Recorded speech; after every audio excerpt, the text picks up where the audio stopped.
à tous, c'est Elodie, Hello Tulipe sur Instagram et Ravelry. Je suis ravie de vous retrouver aujourd'hui pour le 7e épisode de mon podcast créatif dédié au tricot majoritairement. Et aujourd'hui, il y aura aussi de la couture et un petit peu de broderie. J'espère que vous allez bien. Donc aujourd'hui, nous sommes vendredi 14 juin. Ça doit faire un mois que j'ai pas tourné. Donc de toute façon, c'est mon rythme, ça me convient comme ça. Un épisode par mois, c'est très bien. Je vais vous montrer tout ce qui s'est passé pour moi durant ces derniers mois. Moi, c'est pas la grande forme, hein. Je pense que tout le monde connaît un peu ça. Les fins d'année scolaire, le mois de juin, c'est quand même assez chargé. Faut dire aussi que le temps du moment ne nous aide pas à être en forme parce qu'on manque un petit peu de soleil. Alors moi ça me va quand même parce que j'aime pas les grosses chaleurs au-delà de 25 degrés, je me sens pas très bien. Mais c'est vrai qu'il fait... là aujourd'hui ça va, mais quand il fait quasiment nuit toute la journée, tellement le ciel est gris, voire même noir, qu'il pleut à chaque fois qu'on sort pour aller chercher les enfants à l'école, ça plombe un peu le moral. Donc un peu de luminosité, un peu de chaleur, là, de rayons de soleil sur le visage, ça fait quand même du bien. Fin d'année scolaire, c'est chargé, il y a les kermesses, les fêtes des associations, plein d'anniversaires, enfin j'ai l'impression de courir partout tout le temps. Et puis j'ai eu un petit passage à vide au niveau loisirs créatifs, là je m'étais fait un petit peu mal au poignet gauche. Au travail et le tricot c'était devenu vraiment une souffrance. Du coup j'ai complètement arrêté de tricoter pendant au moins 10 jours et puis j'ai repris un petit peu progressivement. J'ai une amie ostéopathe qui m'a remis tout ça en place et franchement je la remercie énormément, elle m'a sauvé la vie. Parce que faut savoir que si je tricote pas, toutes les tensions qui s'accumulent, la fatigue, le stress, l'énervement, parfois voilà, les gens ne sont pas comme on aimerait qu'ils soient forcément. Et en fait toutes ces tensions-là, je peux pas les évacuer alors que dans le tricot je les évacue très très bien. Et du coup j'avais envie un peu de tuer du monde, hein, il faut le dire. Donc voilà, là ça va un peu mieux, j'ai recommencé à tricoter, j'avais eu aussi un petit passage à vide en couture, je vous dirai tout à l'heure ce que j'ai cousu, et puis à un moment j'avais plus envie, c'est revenu également, donc tout va bien. Il n'y a que ma petite broderie qui m'a sauvée pendant cette période-là, qui a un petit peu avancé, mais même ça me faisait quand même mal, donc ça n'a pas été top, et là ça y est, je suis de nouveau sur les rails, donc c'est parti. Au sommaire aujourd'hui, il va y avoir du tricot, donc 2 projets terminés. Je vais vous parler de mes 3 en cours. J'en ai un 4e mais qui dort au fond de son sac, c'est mon pigamon que je n'ai pas repris. Et une petite nouveauté dans le stash. Et après, en couture, je vais vous parler de 5 projets terminés, mais en fait, j'ai 5 vêtements finis. Mais finalement, ce ne sont que 3 projets, puisque le 3e, en fait, je l'ai fait en 3 versions, puisque ce sont des toiles. Et je ne vais pas forcément vous parler des futurs projets en couture, parce que je préfère en parler au fur et à mesure quand je les ai faits. Et je finirai par un petit peu de broderie. Voilà, donc on va attaquer tout de suite. D'abord, je vais vous parler de ce que je porte. Donc aujourd'hui, en plein mois de juin, je porte un pull avec un t-shirt à manches longues. Et oui, même s'il s'est remis un peu à faire beau, moi je préfère continuer à porter mes pulls et sortir le matin avec une veste et l'après-midi juste en pull. Voilà. Qu'est-ce que c'est que ce pull? Je pense que tout le monde l'aura reconnu. C'est le pull Ravello d'Isabelle Kremer. Je vais me lever pour que vous le voyez en entier. Hop. Voilà. Donc ce pull Ravello, c'est le fameux modèle d'Isabelle Kremer qu'on conseille souvent aux débutantes parce qu'il fait partie vraiment des basiques. Donc il est prévu pour être tricoté comme ça avec des rayures sur la partie haute et uni sur la partie basse. Donc moi j'ai respecté le modèle, j'ai pas fait de modification. Je l'ai tricoté en laine Holzgarn Super Soft, qui n'a de soft que le nom, parce qu'en fait cette laine, elle est un peu particulière. Alors je savais à quoi m'attendre quand je l'avais commandée. C'est une laine un petit peu rustique, très sèche et qui est un petit peu étrange. Elle est encore avec son huile de filage quand on la reçoit. Donc elle est vraiment très très sèche. Elle est un peu cassante. Si on tire un peu sur le fil, il se casse. Donc ça je le savais. Par contre j'avais vraiment entendu que au blocage, donc elle gonfle et elle s'adoucit beaucoup. Et alors c'est vrai que sur mon échantillon, elle s'était bien adoucie et je m'étais dit bah nickel, pas de problème, après lavage, sans souci. J'avais pas fait le test de mettre l'échantillon ici là pendant une journée parce que je connaissais pas encore cette astuce. Et au final, elle me pique un petit peu quand même cette laine, notamment à l'encolure. Et en fait je me rends compte que je suis très très très sensible à l'encolure. Et quasiment tous mes pulls, au bout d'un moment, à la moitié de la journée, je passe tout le temps ma main comme ça parce que j'ai besoin que ma peau ici, elle soit libérée de la laine, quoi. Mais celle-ci un peu plus que d'autres. Du coup là, j'essaye d'avoir mon t-shirt qui remonte bien, mais juste à ras pour pas qu'on le voit.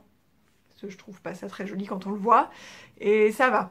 Et en plus je l'avais relavé récemment là, parce que justement il était pas sale, mais je voulais voir si ça s'adoucissait encore plus après un deuxième lavage. Et c'est vrai que c'est un peu mieux depuis le deuxième lavage, donc peut-être qu'il faudrait que je le lave encore 3-4 fois et ça ira nickel. Voilà, les coloris je ne me souviens plus, en revanche sur Ravelry j'indique tout, les noms et les numéros des coloris et la quantité que j'ai utilisée. Voilà, et la seule modification que j'ai faite à ce patron, je l'ai faite à la fin. Donc normalement on commence par le haut, c'est une construction raglan, donc on commence par l'encolure. On fait des rangs raccourcis je crois pour remonter l'encolure d'eau. Après on fait les raglans, on fait les rayures, et après la partie unie. Et en fait, normalement l'encolure elle est beaucoup plus droite là. Et on la laisse accrue en jersey et du coup ça roulotte un peu sur le devant, au milieu, quoi, ce qui fait que ça arrondit un petit peu. Et moi j'aimais pas le fait que ça reste accru en jersey comme ça, et du coup je voulais faire des côtes, ce qui était une variante possible indiquée dans le patron. Et j'ai fait mes côtes et en fait ça montait là, quoi. Ça montait là, j'avais les côtes ici, j'aimais pas du tout, c'était vraiment, ça me dérangeait beaucoup. Et du coup j'ai fait un bidouillage pas du tout académique, une catastrophe ce que j'ai fait. J'ai relevé, des mailles en fait un peu sur chaque rang, une maille en diagonale, après deux, trois, là un peu plus, etc. etc. Je me souviens plus du nombre, hein, je vous dis ça un peu au hasard. J'ai repris les mailles comme ça, j'ai coupé dans mon tricot, j'ai fait ce que j'ai pu pour sécuriser derrière. Si je vous montre. On voit pas trop, mais on voit qu'il y a plein de petits fils là qui dépassent. Enfin bon, c'est super moche à l'intérieur. Faut vraiment pas mettre le nez dessus. Mais bon, c'est pas grave. J'avais mon encolure arrondie comme je le voulais et j'étais bien contente. Mais je pense que du coup, c'est pour ça que ça me gratte aussi à l'encolure. C'est parce qu'il y a plein de petits fils qui dépassent partout. Enfin bon, c'est pas terrible. Bref, c'est pas grave. C'était la seule façon pour moi de le porter. Donc il fallait que je fasse ça. Voilà, voilà. Bon, j'ai pas énormément de temps pour enregistrer aujourd'hui. À vrai dire, j'ai déjà enregistré cet épisode hier. Mais hier, j'ai passé une journée vraiment pourrie. J'ai été interrompue toutes les 3 secondes. Ça a été catastrophique. J'étais pas du tout concentrée sur ce que je disais, du coup, et tout est décousu. Enfin bref, ça me plaisait pas. Du coup, j'ai tout effacé et je recommence aujourd'hui. Mais j'ai pas énormément de temps. Je vais essayer de pas trop digresser, ce qui commence très très mal parce que ça va faire 10 minutes et j'ai toujours pas démarré la partie tricot. Donc on va démarrer tout de suite. Je vais essayer de pas trop speeder quand même pour que ce soit pas trop désagréable pour vous. Mais je vais essayer de pas trop m'éparpiller. Voilà, c'est parti pour la partie tricot et on va commencer par les projets terminés.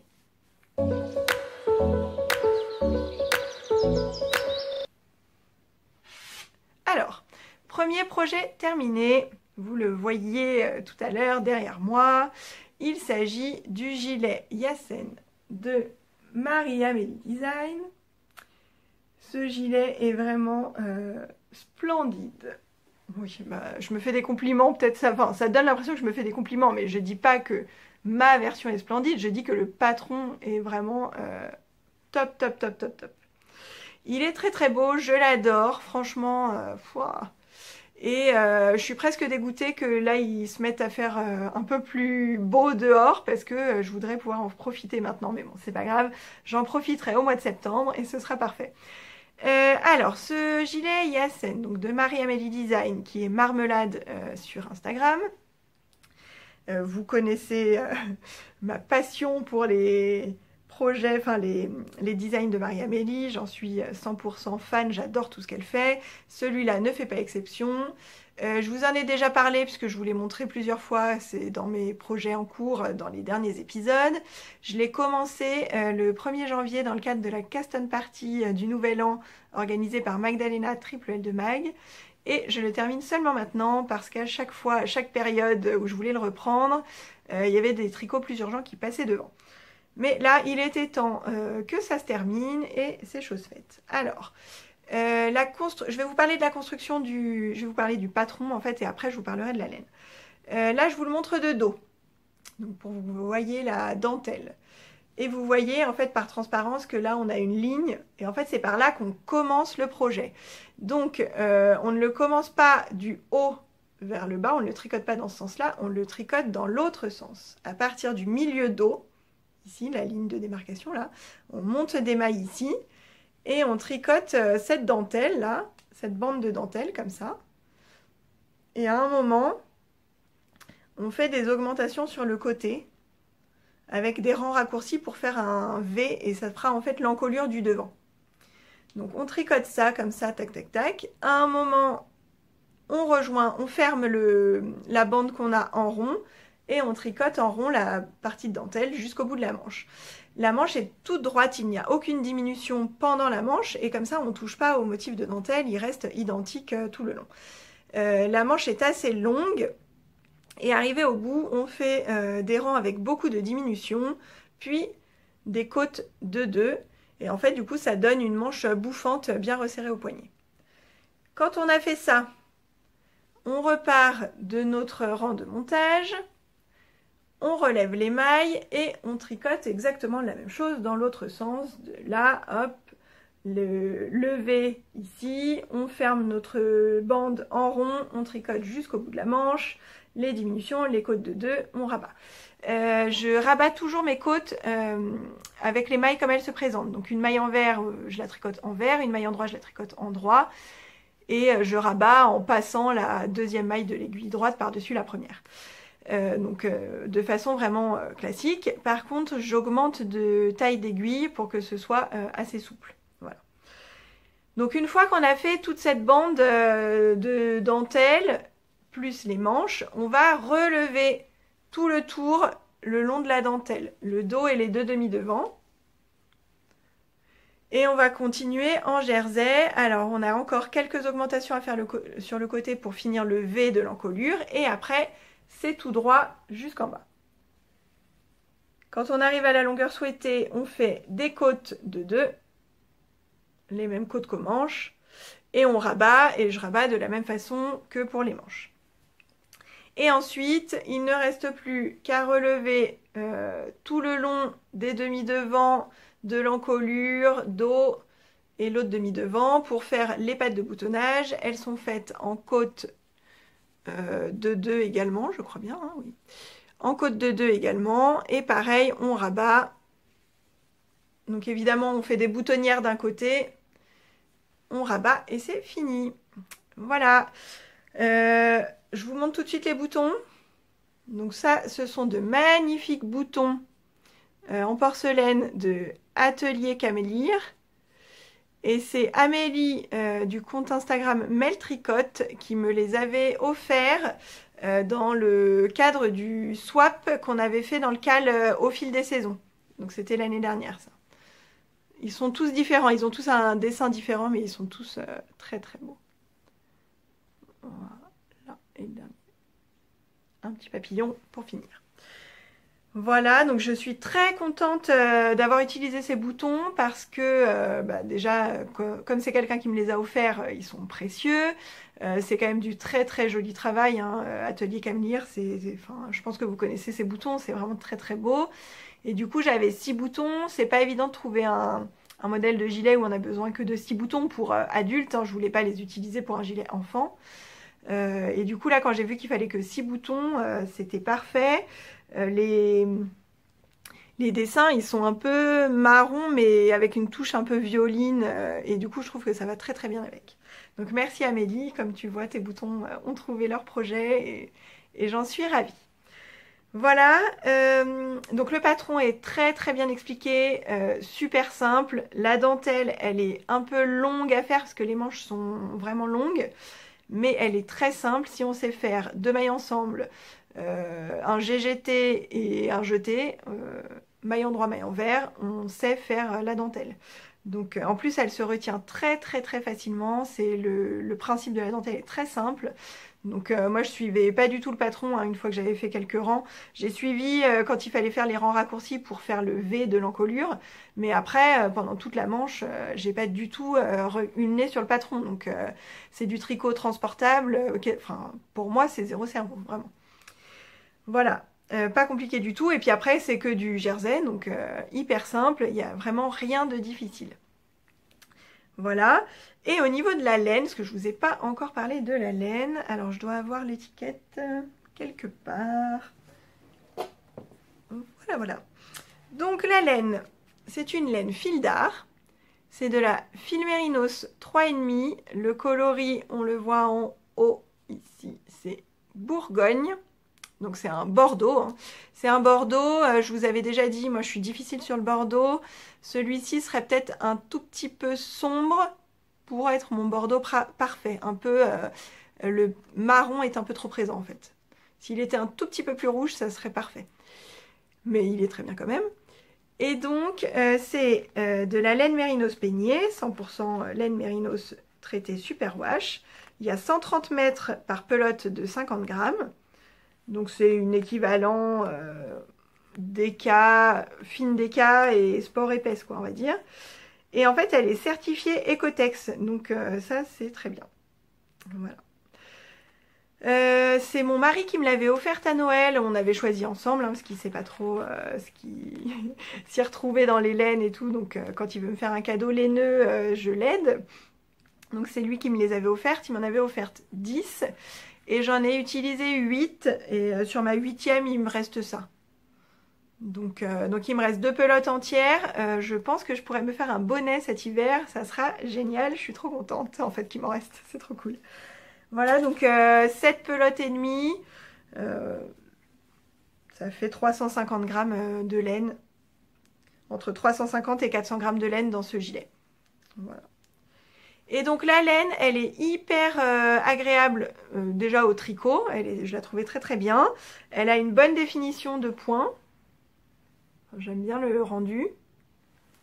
Et moi j'ai toujours peur avec les laines 100% Merino Superwash, au lavage souvent ça prend son aise un petit peu, donc je fais quand même attention à faire une longueur pas trop courte, pas trop longue.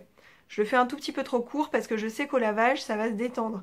Et là, j'avais pas anticipé pour les manches, mais de toute façon, c'est voulu que les manches soient longues pour qu'en fait, ça retombe sur le poignet, la partie large, pour que ça fasse bouffant. Mais au niveau du corps, je m'étais arrêtée un petit peu avant et j'ai bien fait. Alors, elle s'est pas trop lâchée, la laine, hein, ça a été.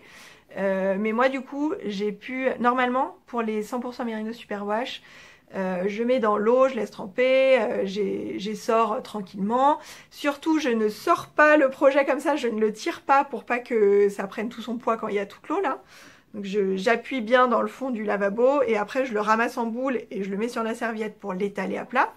Et par contre, à plat, j'essaye un peu de ramasser un peu la laine sur elle-même pour justement pas qu'elle soit étirée. Pour pas gagner trop d'aisance. Sauf si j'ai besoin de tirer un peu pour avoir de la longueur, quoi. Et là, bah, je l'ai posée à plat, je l'ai mise à sécher et quand c'était... Enfin, je l'ai laissé un petit peu et je suis revenue voir et j'ai mesuré la longueur et la largeur. Et en fait, ça n'a pas trop pris... alors ça a pris un petit peu, hein, normal, mais pas tant que ça. Et du coup, moi, j'ai pu tirer un petit peu pour ajuster la longueur et la largeur que je souhaitais avoir. Et du coup, ça, c'est vraiment bien de pouvoir mettre en forme comme on le souhaite et pas subir le lavage, en fait. Et moi, j'avais souvent l'impression, avec mes pulls, que je subissais le blocage, le lavage. Et là, c'était vraiment bien. Donc voilà, elle se détend pas trop au lavage, juste ce qu'il faut. Et si on a besoin, on peut tirer et elle va vraiment garder la forme qu'on lui donne. Donc ça, c'est super. Je vais l'enfiler pour vous montrer quand même rapidement. Et puis après, on passera au second projet terminé. Alors, me revoici. Du coup, oui, avec mon t-shirt noir manche longue, on voit pas très bien la dentelle. Voilà comment il rend donc sur cette partie-là. Et je vais me lever. Hop, donc vous voyez, il n'est pas trop long. J'aurais peut-être pu le faire encore un tout petit peu plus long, mais bon, c'est quand même bien. C'est pile au niveau de mon t-shirt, donc c'est parfait. Voilà les manches qui retombent. Je les ai mal mises là. Voilà, les manches qui retombent comme ça. J'adore avoir les manches suffisamment longues. Moi, c'est toujours un problème, les manches trop courtes. J'aime pas ça. Voilà, et le dos, je ne sais pas ce que vous allez voir. Et voilà. Voilà. Bah, je vais le garder pour la suite. Tiens, j'ai pas envie de me rechanger. Voilà, donc je suis ravie de ce projet. Deuxième projet terminé. Alors, il s'agit des chaussettes dans la laine qui fait les motifs léopard toute seule, là, que je vous avais présenté la dernière fois en projet en cours. Elles sont ici.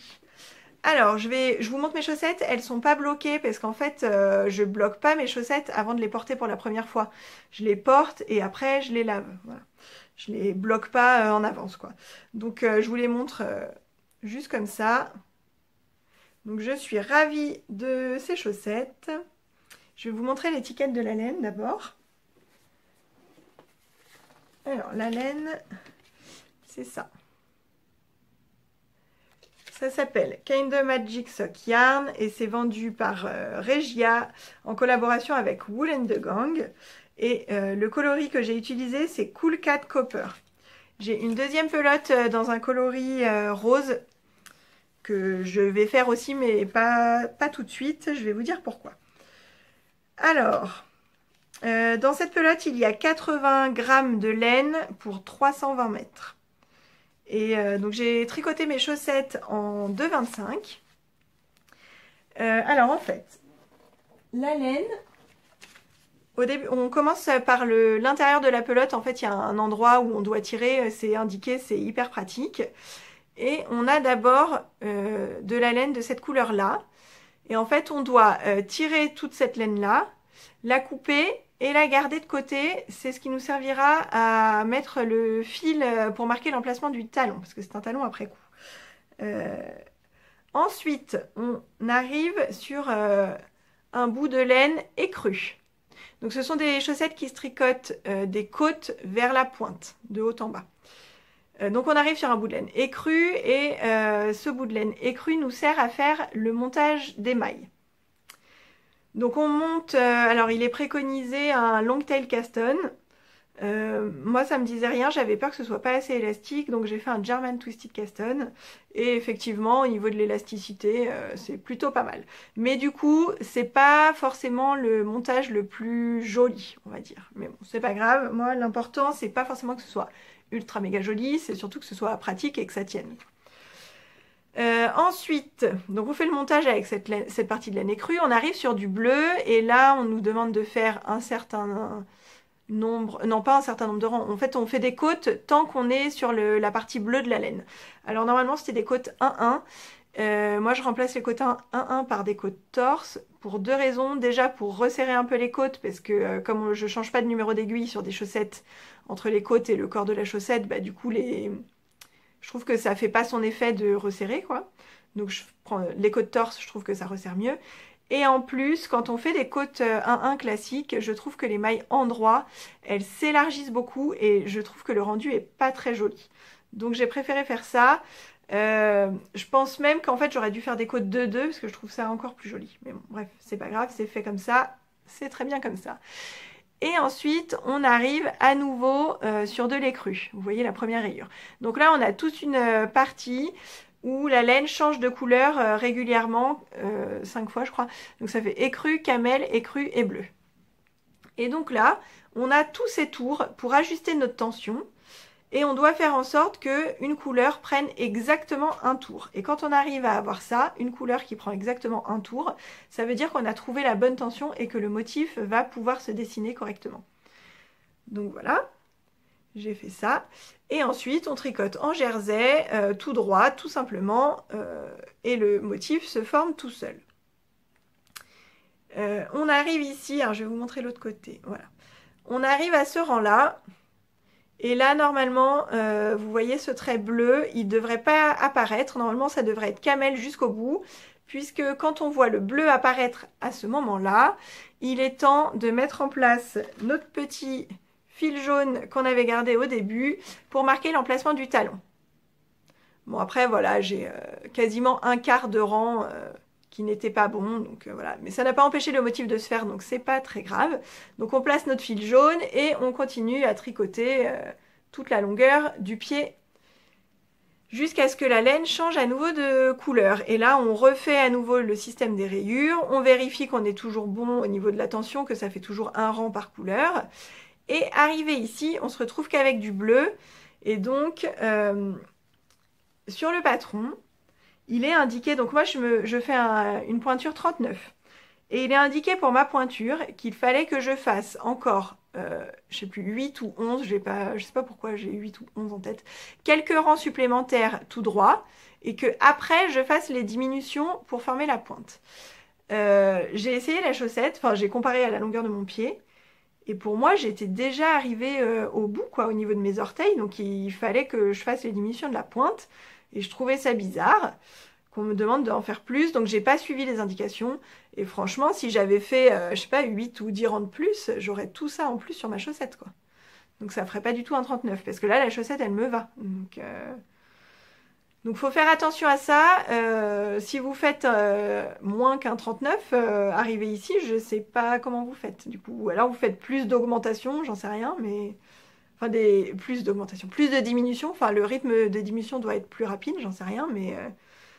Enfin, voilà, pour moi, il faut pas continuer à tricoter. Voilà, voilà, et donc des diminutions de chaque côté, et on ferme en grafting. Voilà. Et ensuite, on reprend l'emplacement du talon, là où il y avait le fil, on en relève au-dessus, on en relève en dessous.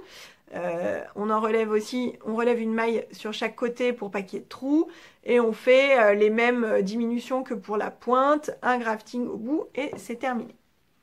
Et donc là, on arrive à peu près au milieu de la pelote, et on nous demande de tirer sur le fil jusqu'à voir apparaître ce fameux bout de fil écru qui servira au montage de la deuxième chaussette. Et du coup, moi, j'ai retiré une boule entière comme ça. Donc, il en reste pas mal, hein. Parce qu'on peut faire une pointure encore plus grande. Donc, on pourrait utiliser plus de laine pour la pointe. Voilà, et on fait la deuxième de la même façon. Et à la fin, on a notre jolie paire de chaussettes. Donc je suis ravie de ma paire, les motifs se sont bien formés. Après, je sais pas si c'est exactement ça ou si ma tension... Enfin si, franchement pour moi c'est bon, quoi. Voilà, je suis très très très contente de cette paire. Et en fait, pour avoir la bonne tension avec mes aiguilles de 25, il fallait que je serre un petit peu plus que ce que je faisais spontanément, quoi. Et je pense que comme c'était juste avant la période où j'ai eu très mal au poignet, enfin j'ai fini ces chaussettes là et ça a correspondu aussi au moment où je me suis fait mal, et je pense que ça n'a pas arrangé en fait. Donc j'ai une autre pelote dans un autre coloris, j'aimerais beaucoup les faire parce que j'adore le résultat, mais je vais quand même attendre que mon poignet soit bien rétabli, et je pense que je les tricoterai vraiment tout petit à petit, quoi. Sur du long terme, quelques rangs par-ci, quelques rangs par-là. Celle-ci, je les ai finies. Voilà, la deuxième chaussette, je l'ai faite en quelques jours en monoprojet. Et du coup, forcément, de serrer beaucoup sur un monoprojet, c'était pas l'idéal. Voilà, voilà pour ces chaussettes. Je les ai pas encore portées, donc pas encore lavées, mais je les ai essayées, elles me vont très bien, elles sont super. Voilà pour mes deux projets terminés, et du coup on va passer aux encours.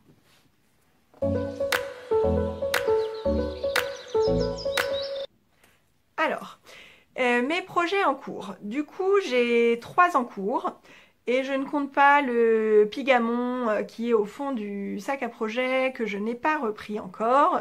Je le ferai sûrement cet été. Mes 3 encours actuels sont tricotés dans le cadre du bac option tricot organisé par Alice Hammer sur son groupe Ravelry. Donc en fait c'est un cal dans lequel on tricote les projets que l'on souhaite du moment qu'on peut les associer à une matière scolaire, donc en référence au bac des lycéens qui a lieu là, qui va commencer lundi prochain avec l'épreuve de philo. Et du coup, je me replonge dans mes années bac, mes années examen. Et j'ai 3 projets inscrits dans ce cadre-là. Et donc, je vais vous expliquer à chaque fois dans quelle matière je les ai inscrits. Le premier projet, il s'agit du pull Alocasia. C'est toujours un modèle de Marie-Amélie, puisque de toute façon, dans tous les projets que j'ai prévu de réaliser en 2019, il y en a énormément de Marie-Amélie. Et je pense que quoi qu'il en soit, j'aurai toujours un projet de Marie-Amélie sur mes aiguilles. Notamment aussi parce que je la suis sur Patreon et que du coup j'ai un patron par mois offert. Donc forcément un patron par mois. Je ne tricote pas un patron par mois. Du coup j'en ai toujours plus à faire que... j'ai un large choix de modèles que j'aurais envie de faire. Je n'ai que l'embarras du choix.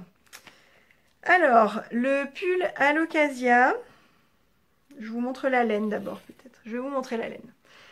La laine, c'est celle-ci. Donc là, c'est le cake, le premier cake en cours. Je vais vous montrer l'étiquette. Alors, c'est une laine qui vient de chez Lily Neige.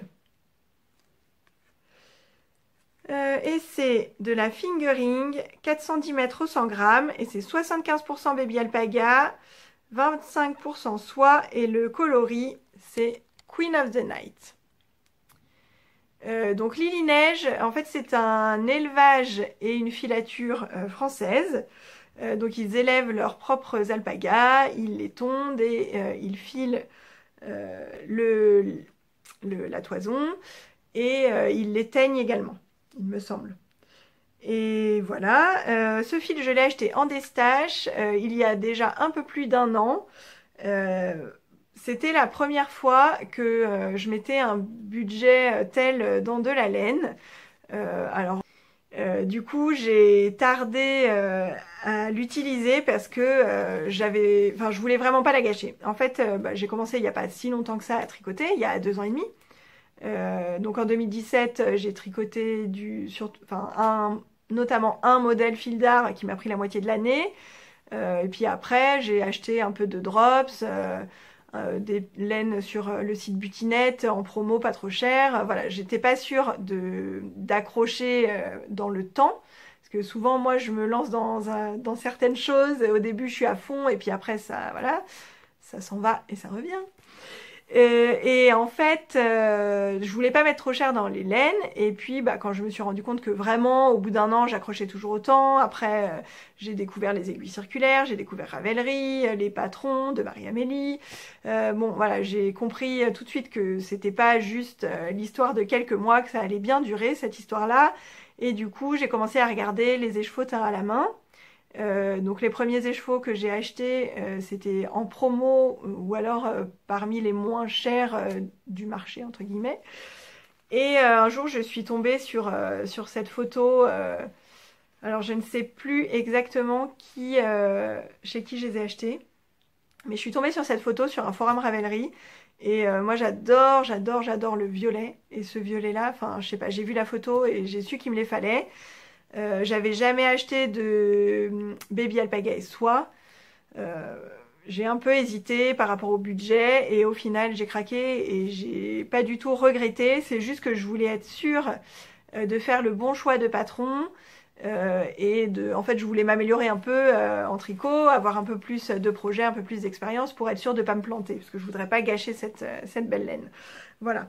Quand je l'ai acheté, je ne savais pas ce que j'allais en faire. Quand je l'ai reçu, j'ai su tout de suite que ce serait le pull à l'Ocasia. Le pull à l'Ocasia, ça fait partie des 2 pulls qui m'ont tapé dans l'œil au moment où j'ai découvert Ravelry et les patrons indépendants, et notamment ceux de Marie-Amélie.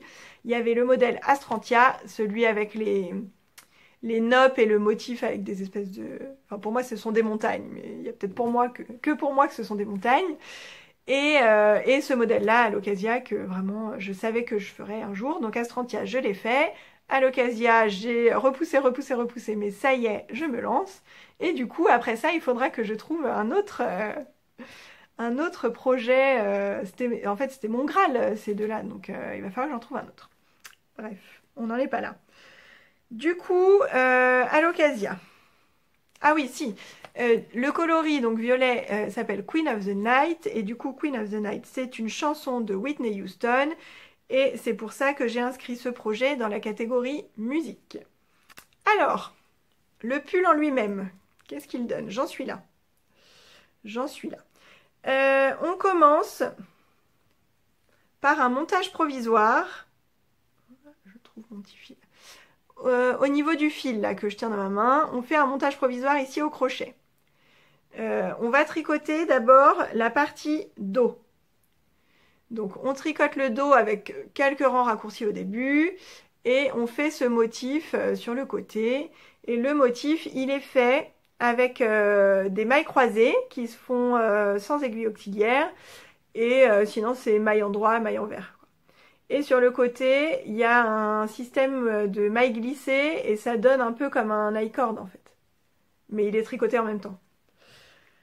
Donc on fait ça, on s'arrête à ce niveau-là et on fait la même chose de l'autre côté. Donc pareil ici, un montage provisoire, on descend, on fait notre motif.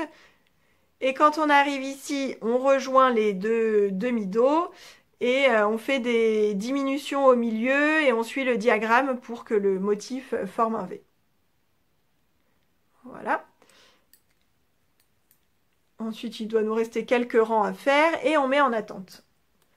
Après, on relève les mailles. Du coup, on est là. On relève les mailles sur notre montage provisoire d'un côté et on commence le premier demi-devant. Voilà, on fait quelques rangs raccourcis au niveau de l'épaule. Ensuite, on tricote en faisant quelques augmentations comme dans le dos. Le motif, c'est toujours le même. Et on arrive à un certain niveau, on met en attente. Et là, c'est pareil, j'ai repris mon montage provisoire ici. Et donc là, il va falloir que je fasse mes augmentations pour le V en continuant le motif. Et quand j'arriverai au même niveau qu'ici, je rejoindrai, alors non pas les deux demi-devants, parce que le décolleté est un peu plus long devant, mais je rejoindrai sous les emmanchures. Là, on a l'impression que c'est joint, mais en fait, non, c'est juste que j'ai mis en attente sur le même câble. Donc, je rejoindrai ici sous les emmanchures.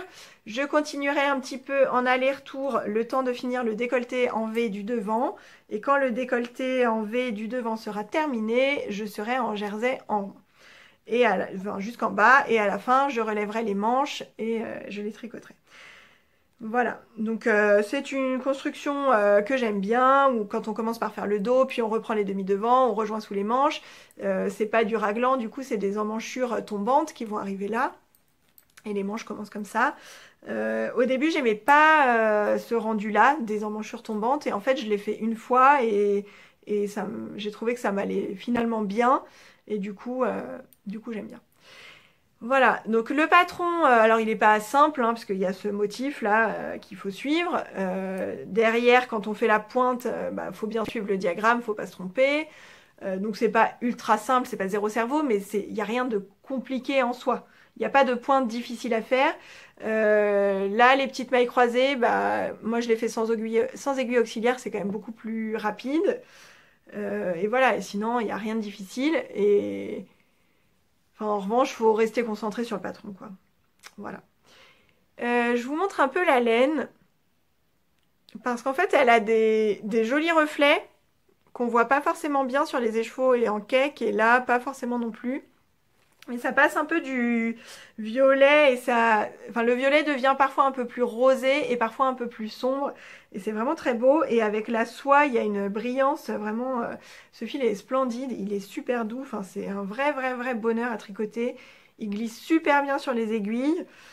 Franchement, c'est le bonheur. Voilà, donc j'ai pas énormément avancé, mais en même temps, comme je vous disais, il y a eu une période où j'ai pas du tout tricoté, donc voilà, là je l'ai repris.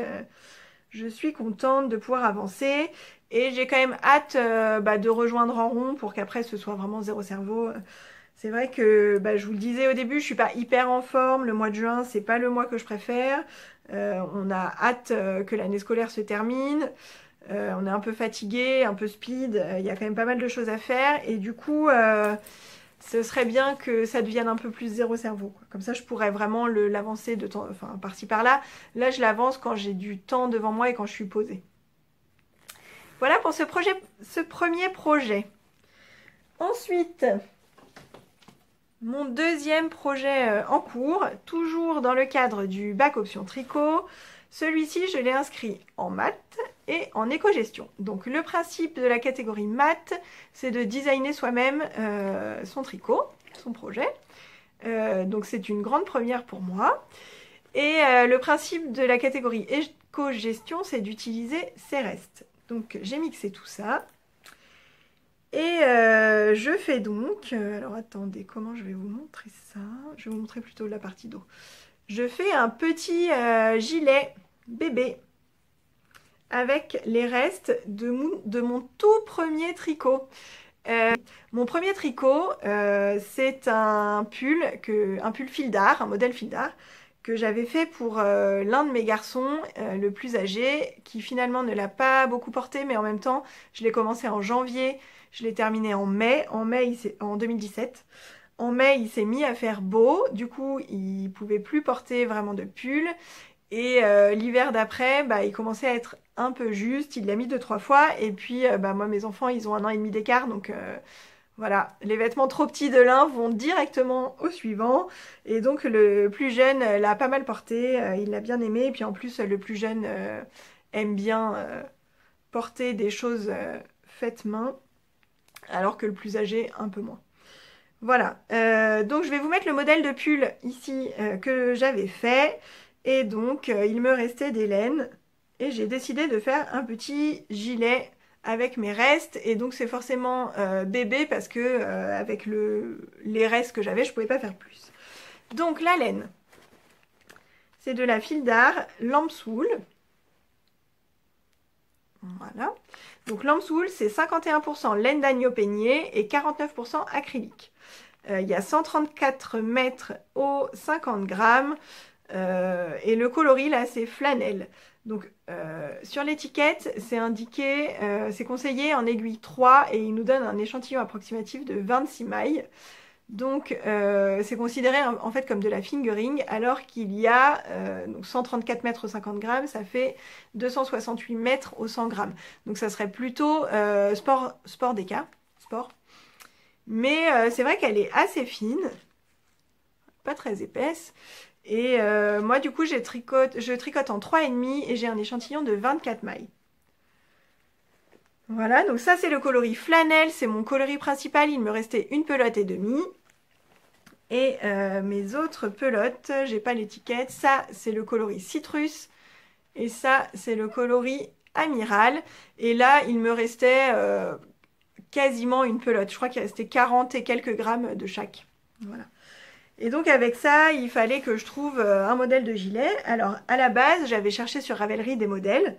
Et en rentrant la qualité de laine, enfin pas forcément fil d'art, mais j'avais mis fingering, sport ou déca pour me laisser un grand choix. Et puis je me suis dit que j'adapterais mon échantillon, mes aiguilles quoi. Et surtout la quantité de laine que j'avais. Et en fait, je trouvais rien qui me plaisait. Le problème des gilets bébés, c'est que c'est souvent en point mousse. Et moi, le point mousse, j'aime pas trop. Enfin, j'aime pas le rendu. Hein. J'aime pas le tricoter, ça va, mais j'aime pas trop le rendu. Du coup, je voulais un gilet en jersey et je trouvais pas grand chose. Et puis voilà, l'annonce du bac est arrivée. Je me suis dit que ça pouvait être sympa d'essayer de créer un modèle. Donc voilà, je me suis lancée. Donc qu'est-ce que j'ai fait sur ce petit gilet? Alors il y a plein de fils qui dépassent de partout parce qu'au niveau des rayures, en fait, je ne fais pas suivre mon fil, je coupe. Donc vous voyez que je vais m'éclater à rentrer tout ça à la fin. Donc je suis partie d'en haut, j'ai monté des mailles, j'ai fait plein de calculs pour trouver la bonne taille. Je pense que ce sera une taille 9 mois, après je ne suis pas sûre de moi. Je suis partie d'en haut, j'ai monté des mailles et j'ai fait des côtes dans mon coloris contrastant bleu marine, bleu pétrole. Donc ensuite je fais des emmanchures raglan et je voulais cette séquence de rayures. Ça c'est vraiment ce que je voulais moi, cette rayure là, je voulais deux rayures fines qui encadrent une rayure plus large. Et après bah, j'ai beaucoup hésité sur le coloris principal, quelle place il prendrait entre deux sections de rayures. Et voilà, je me suis arrêtée sur ça, je suis pas mécontente. Après, je verrai au rendu final si vraiment ça me plaît ou pas. Quoi qu'il en soit, je pourrais pas forcément défaire parce que vu que j'ai coupé mes fils à chaque fois, voilà quoi. Je me sens pas de retricoter des bouts de fil, donc ça donne ça. Je suis assez contente. Bah, je vais continuer comme ça. Là, j'ai déjà mis les manches en attente. Je vais continuer tout droit jusqu'en bas. Je referai des côtes. Les côtes, bah, j'ai choisi de faire des côtes de 2. Parce que... Oh là, on voit pas bien. Parce que ça sera pour un petit garçon, je vais l'offrir ce gilet, ce sera pour un petit garçon, et donc pour un petit garçon, les côtes de 2, c'est ce que je préfère. J'aurais pu faire de 1 aussi, ça aurait été pas mal. Mais bon voilà, j'ai choisi de faire de 2. Donc je vais aller jusqu'en bas, je vais refaire des côtes de 2. Ensuite je vais récupérer mes manches, je vais continuer la séquence de rayures, les mêmes côtes dans le coloris contrastant à la fin. Et ensuite je relèverai les pattes de boutonnage, toujours dans le coloris contrastant. Et voilà, ce sera fini. Donc c'est de la layette, ça va super vite. Donc ça c'est un vrai bonheur. Je l'ai fait en... Là, j'en suis là, je l'ai fait en assez peu de temps. Franchement, voilà. Donc je suis hyper contente de ce début de projet. J'espère que ça va fonctionner comme je le veux, que la taille sera bonne et que ça plaira à son futur propriétaire. Alors, le troisième projet en cours, c'est une paire de chaussettes. Celle-ci, je l'ai inscrite dans la catégorie littérature parce que ce sont des chaussettes Hermione's Everyday Socks. Et du coup, Hermione, Harry Potter, livres, voilà, littérature. Du coup, ces chaussettes, je vais les tricoter avec de la Mondim. C'est cette laine portugaise vendue par Rosa Pomar. Et cette laine, je suis allée l'acheter directement à Lisbonne l'été dernier. J'étais en vacances chez mes beaux-parents qui habitent dans le sud du Portugal. Nous sommes allés passer une journée à Lisbonne. Et ah bah zut, alors on s'est perdu dans Lisbonne et on est tombé pile devant la boutique de Rosa Pomar. Non, je plaisante, hein. J'ai fait faire un détour à tout le monde juste pour aller papouiller de la laine, quoi. Voilà, en plus c'était en fin de journée, on avait marché toute la journée, on était morts et on s'est perdu en rentrant de la boutique pour retrouver la voiture. Enfin bref, on n'en pouvait plus quoi. Voilà, donc c'est 100% laine portugaise, 385 mètres pour 100 grammes. Et c'est une laine qui est recommandée pour les chaussettes. Voilà, c'est le coloris 202. Et la voici. Voilà. Donc c'est une laine de fond naturel et cru avec des taches de couleur bleu et rouge orangé. Voilà, c'est pas spécialement mes coloris, enfin si le bleu j'adore, mais le rouge comme ça orangé pas forcément. Mais pour des chaussettes, je sais pas, ça me plaisait. Ça me plaisait. Du coup... Les Hermione's Everyday Socks, ce sont des chaussettes gratuites, un modèle gratuit sur Ravelry.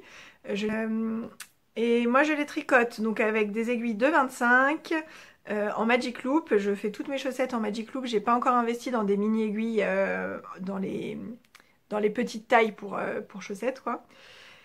Et là j'ai commencé les côtes et ça donne ça. Voilà. C'est pas autorayant, c'est des taches de couleur mais c'est pas autorayant. Alors j'ai fait un German Twisted Caston comme pour les chaussettes léopard là et normalement c'est des côtes 1-1 et en fait j'ai fait des côtes 2-2 parce que je préfère. J'aurais pu faire des côtes torse mais je sais pas, j'avais envie de côtes 2-2 pour celle-ci. Et j'ai pas monté le nombre de mailles préconisé dans le patron. Donc dans ce patron, on nous recommande de monter 64 mailles. Après, il y a un motif avec une maille en verre par-ci par-là. Le motif se tricote sur 4 mailles. Et du coup, j'ai monté 8 mailles de moins, puisque comme je suis en Magic Loop, si j'enlevais que 4 mailles, ça allait pour le motif, pour qu'il puisse se répéter sur toute la chaussette. Mais du coup, j'aurais eu un motif coupé en deux à la séparation du Magic Loop. Et du coup, ça me disait rien. Du coup, j'ai enlevé 4 mailles sur chaque aiguille. Donc, j'ai monté 56 mailles. Voilà, et puis bah, je vais adapter la suite avec ça, quoi. Donc c'est un tout petit début, mais voilà, je vous en parlerai plus quand ce sera en cours. Ça va être mon... Comme là, à l'Ocasia, pour l'instant, il n'est pas zéro cerveau. Le petit gilet que je fais, il est zéro cerveau, mais en même temps, bon, j'avais fait quelques calculs. Je prends des notes pour vérifier mon nombre de mailles, tout ça. Et du coup, celui-ci, c'est vraiment le petit projet transportable facile, quoi. Voilà, voilà, je vous parle pas plus longtemps de ça, une paire de chaussettes, ça n'a rien d'exceptionnel, surtout celle-ci, tout le monde les connaît, tout le monde, je crois, tous les débutants en chaussettes ont commencé par ça, donc voilà, je vais pas m'étaler sur le sujet. J'ai donc fini pour les projets en cours. Je ne vais pas vous parler de projets à venir parce que je ne sais pas encore ce que je ferai à la fin du bac. À la fin du bac. Le bac option tricot se termine le 15 juillet, ce qui va correspondre à mes vacances. Et j'avoue que j'ai pas envie de me projeter sur mes prochains projets. Je vais finir tout ça, je vais finir le Pigamon. Et après, je verrai bien. De toute façon, j'ai ma liste. J'ai le CAL mes 9 projets qui est toujours en cours. Oui, petit point CAL. Le CAL mes 9 projets, donc organisé par Eve Bobine et Pelote, pour lequel je lui donne un petit coup de main au niveau des validations, enfin au niveau des inscriptions, des validations, tout ça. Du coup, le but étant de se tricoter 9 projets égoïstes, c'est-à-dire uniquement pour soi, sur l'année 2019. Et les 9 projets, il fallait qu'ils soient déterminés au moment de l'inscription. Donc forcément, ça nous force à garder le cap sur des projets qu'on avait prévu de faire et un petit peu moins se laisser embarquer dans des projets comme ça, des tests, des nouveaux patrons qui sortent, etc. etc. J'ai eu un peu de mal en ce début d'année puisque bah, j'ai tricoté en tant que sample knitter, j'ai fait des tests, tout ça c'était pas du tout prévu à la base. Du coup ce gilet c'est mon premier projet sur 9, autant dire que je suis pas en avance. On va arriver à la moitié de l'année, j'en ai fait un. Et donc là nous sommes... Donc en fait sur les 9 projets qu'on devait faire, il faut au moins 5 vêtements, le reste peut être de l'accessoire. Donc moi j'ai 6 vêtements et 3 châles qui étaient prévus. Ou 7 vêtements et 2 châles, je ne sais plus, je crois que je dis une bêtise. Je pense que c'est 7 vêtements et 2 châles. Et en fait, il y avait quand même un peu de liberté, c'est-à-dire qu'à chaque changement de saison, donc 15 jours avant chaque changement de saison, on peut modifier un projet, soit par un projet qu'on a tricoté et qui n'était pas prévu, soit par un projet qu'on va tricoter pendant l'année, parce qu'on a eu un coup de cœur pour un nouveau patron, une nouvelle sortie, quelque chose, quoi. Du coup, donc celui-là c'est mon premier, il faisait partie de la liste initiale. Et le Pigamon, donc qui est toujours au dodo, fait partie de la liste initiale et sera fini normalement en juillet. Donc ça fera 2. Et là, on est dans les 15 jours précédents l'été. Et du coup, c'est le moment de faire les demandes de modification. Donc pour ça, il faut aller sur le forum, sur le fil de validation, là où vous aviez listé vos 9 projets. Et c'est là qu'il faut demander la modification. Et donc moi j'ai enlevé le châle Shiraoshi, parce que je vous avais dit la dernière fois que je l'ai démonté, et je l'ai remplacé par le châle Myristica que je vous ai présenté en projet terminé la dernière fois. J'ai donc un projet terminé vêtements, un châle terminé, et le Pigamon qui sera fini en été. Le pull Alocasia, il faisait aussi partie de ma liste, donc normalement j'arrive bientôt à 4, enfin bientôt. 2 pulls qui sont en cours et qui seront à mon avis fin juillet, j'aurai terminé, j'en serai à 4 projets et il m'en restera 5 à faire sur la deuxième partie de l'année, sachant que je pourrais encore faire 2 changements de projet. Donc voilà, je me projette pas, mais c'est sûr que ce que je montrais à la fin du bac tricot, ça fera partie de cette liste-là, parce que là, il faut quand même que je m'active un peu. Voilà, voilà. Donc je voulais vous parler d'une entrée dans mon stash.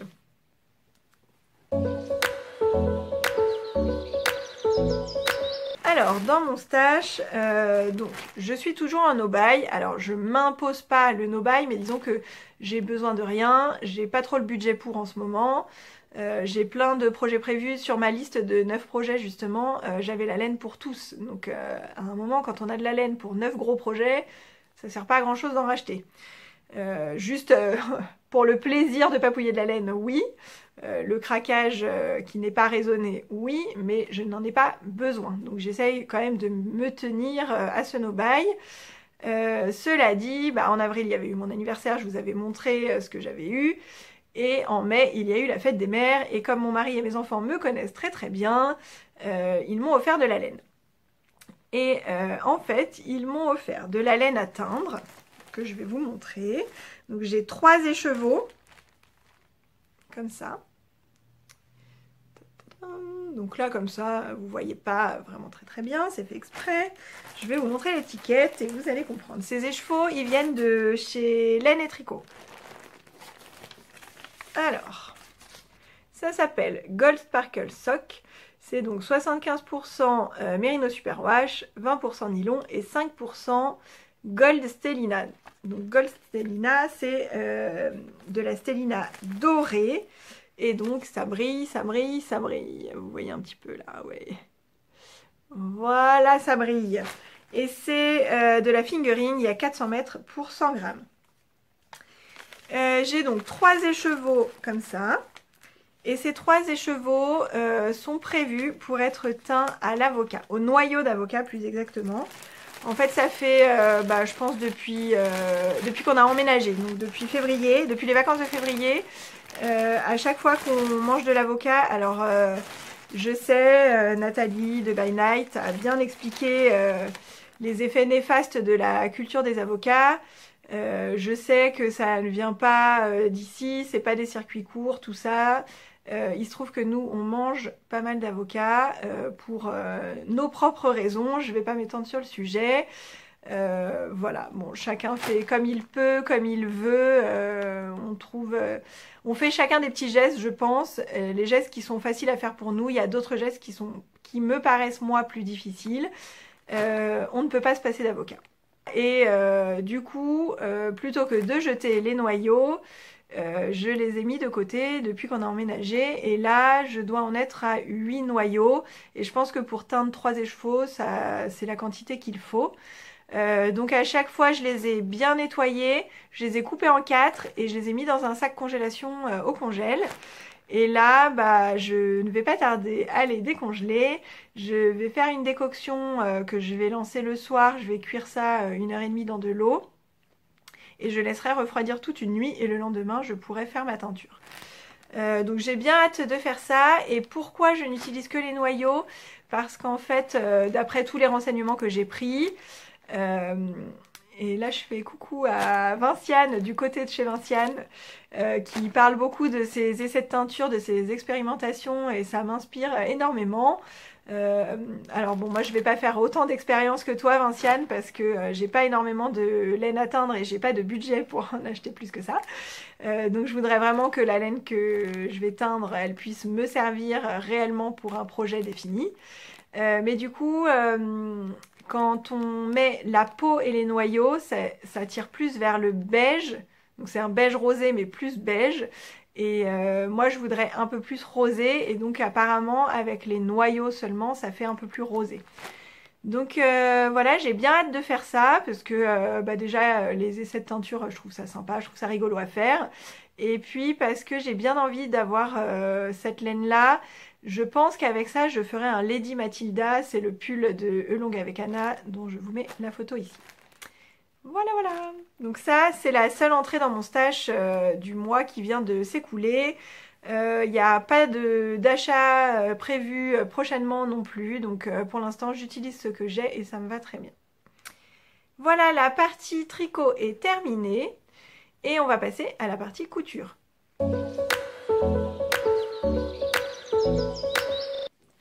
Alors, en couture, donc le mois qui vient de s'écouler, j'ai pas mal cousu. Au dernier épisode, on s'était quitté avec ce défi dont je vous parlais, le défi de coudre 20 minutes par jour. Donc bon, ça ne vient pas de moi, je vous l'avais déjà dit. C'est quelque chose que j'ai vu passer sur Instagram et j'ai trouvé que c'était très intéressant.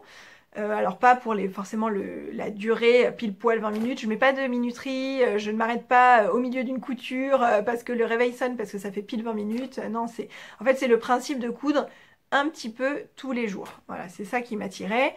Et je me suis dit que ça pouvait un peu me relancer. J'ai un milliard de projets couture que je veux faire. Et à chaque fois que j'essaye de les lister, en fait, il y en a tellement que ça me décourage et je sais pas par quoi commencer. Donc là, du coup, j'ai fait une très grande liste.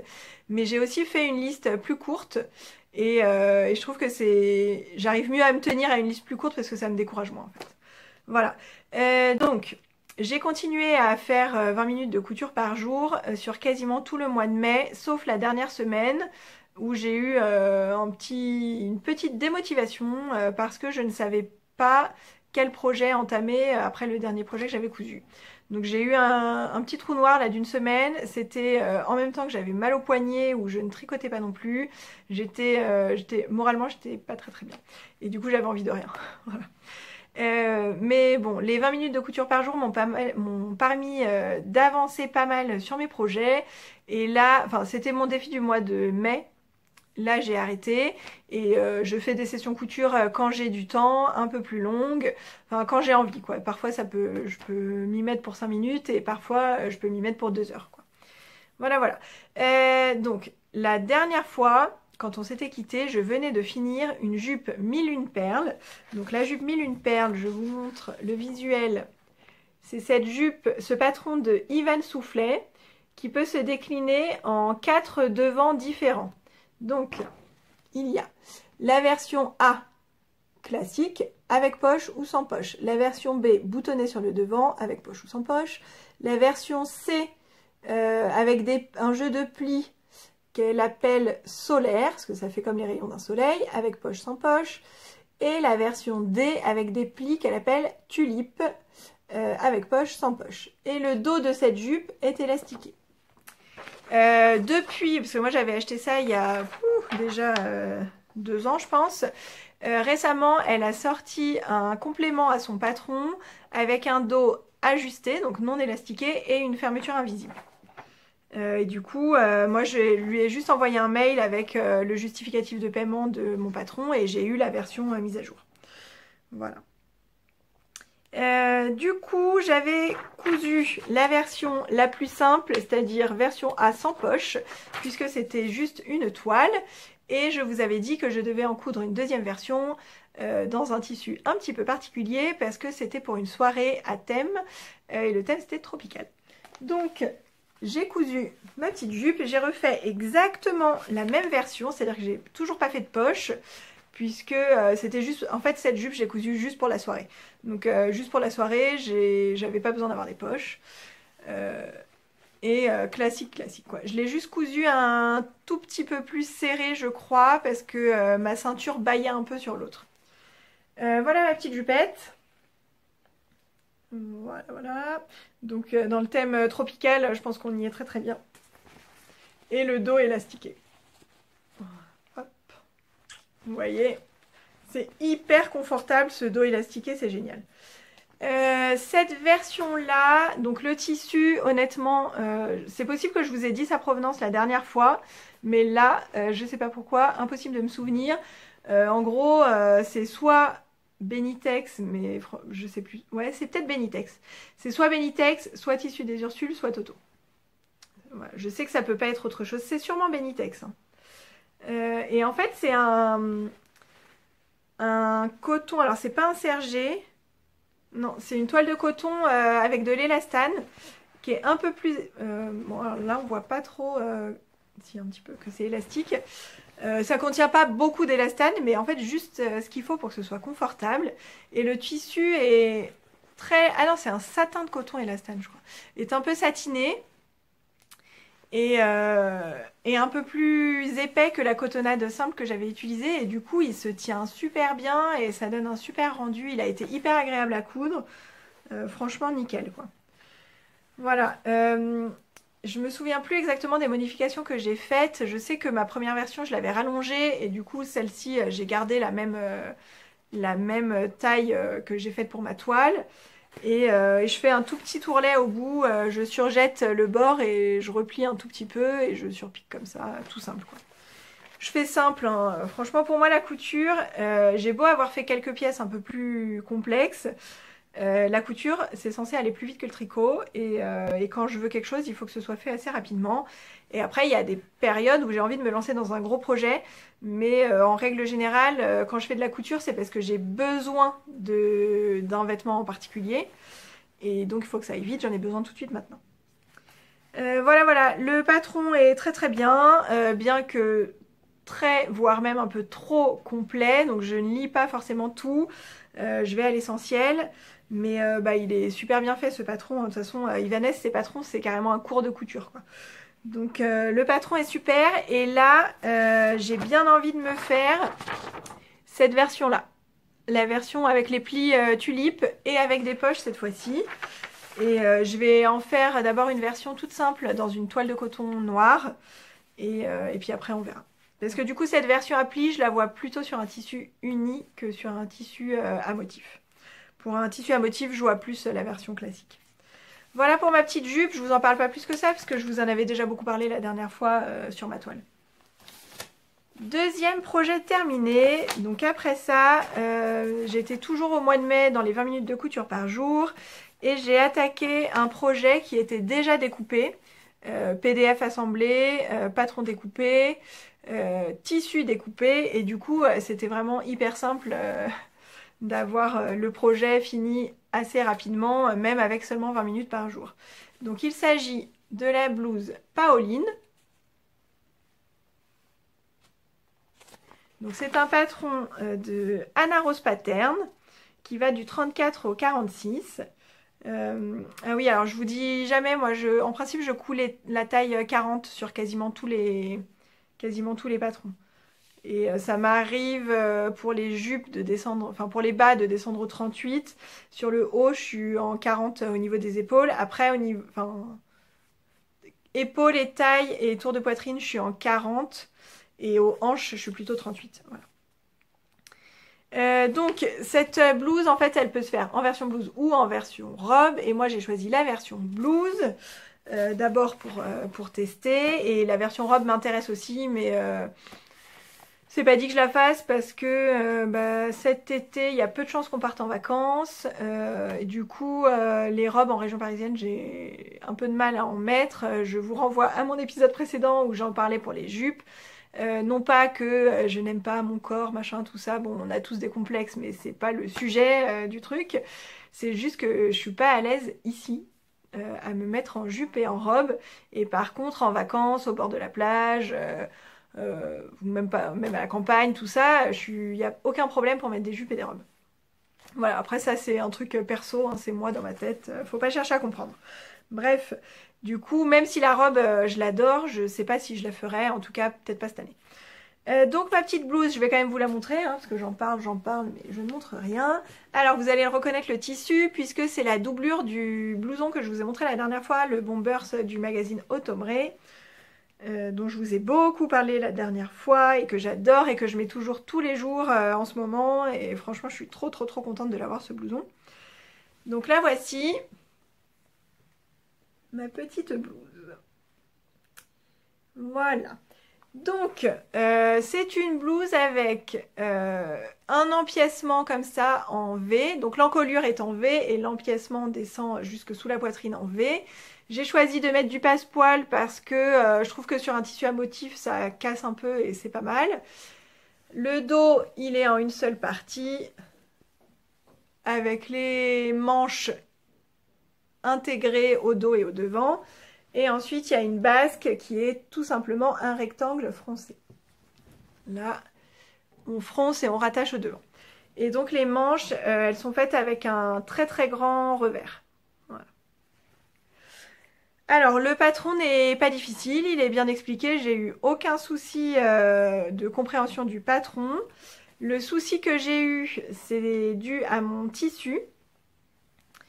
Parce qu'en fait, au niveau du V de l'encolure, il y a une parmenture là à l'intérieur, et quand j'ai assemblé la parmenture au devant, comme le tissu il est coupé, alors c'est pas tout à fait dans le biais, hein, dans le biais c'est complètement à 45 degrés, là c'est plus oblique, mais n'empêche que dans un tissu, quand on le prend droit, un tissu chaîné trame, droit ou alors je sais plus, dans le droit fil ou dans la trame, il me semble qu'on dit comme ça, il n'est pas extensible. Et par contre, quand on le prend dans le biais, il est extensible. Et c'est pour ça qu'on fait du biais en coupant un tissu dans le biais.